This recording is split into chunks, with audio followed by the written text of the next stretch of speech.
Labas, mielasios, šiandieną pas mus klasika, perlai. Moteriškos energijos, grožis, apsauga, meilė, sėkmė ir be abejo klasika puoštis. Jie tarsi primena, mylėk save, puoškis, lepink, džiugink, vertink ir dėkok savo. Lemuviečiai naudojo jos emocijų transformacijai, o senovės egiptiečiai laikė perlus tiesioginiais dievų pasiuntiniais. Kai kas laiko ir Jėzaus simboliu, kai kurie Dievo motinos Marijos. Taip pat nešiojantis perlus įgyja Archangelo Gabrieliaus paramą.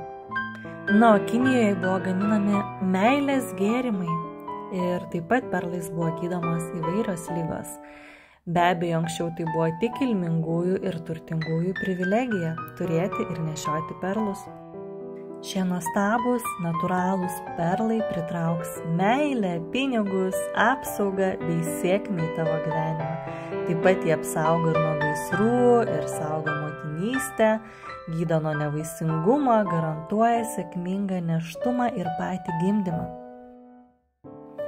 Jie išmokys tave ir gyvenimo išminties ir suteiks vidinio saugumo, saugos nuo nelaimių, nesėkmingų sandorių arba neapgalvotų tavo poelgių. Kaip tik ramins, emocijas harmonizuos tavo aurą. Pritraukia užtarnautą sėkmę, meilę, klestėjimą, suteikia vidinio pasitikėjimą ir neleidžia mums pasimesti gyvenimo chaose. Kaip tik skatina tikėjimą aukštesnėmis jėgomis. Taip pat sakoma, kad perlai padeda palaikyti jaunystę, grožį ir skaistina mūsų odą. Nuostabūs perlai skatins ir tavo dvasinį augimą, padės įsisąmoninti viduje užspaustas emocinės problemas. Tuo pačiu tai yra ir ištikimybės, nekaltybės, mielaširdingumo simbolis. Jisai suteikia jam tokio garbingumo, lojalumo, sąžiningumo, taip pat dovanoja išmintį per mūsų patirtį.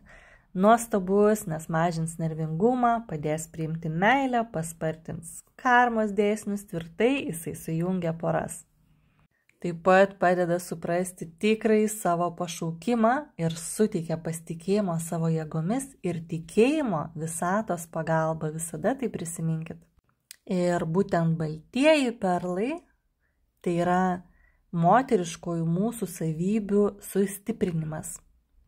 Nuostabus, karališki, klasiški, prabangus.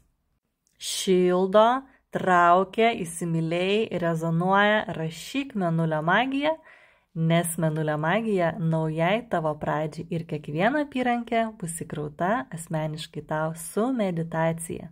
Laukiu tavo žinutės.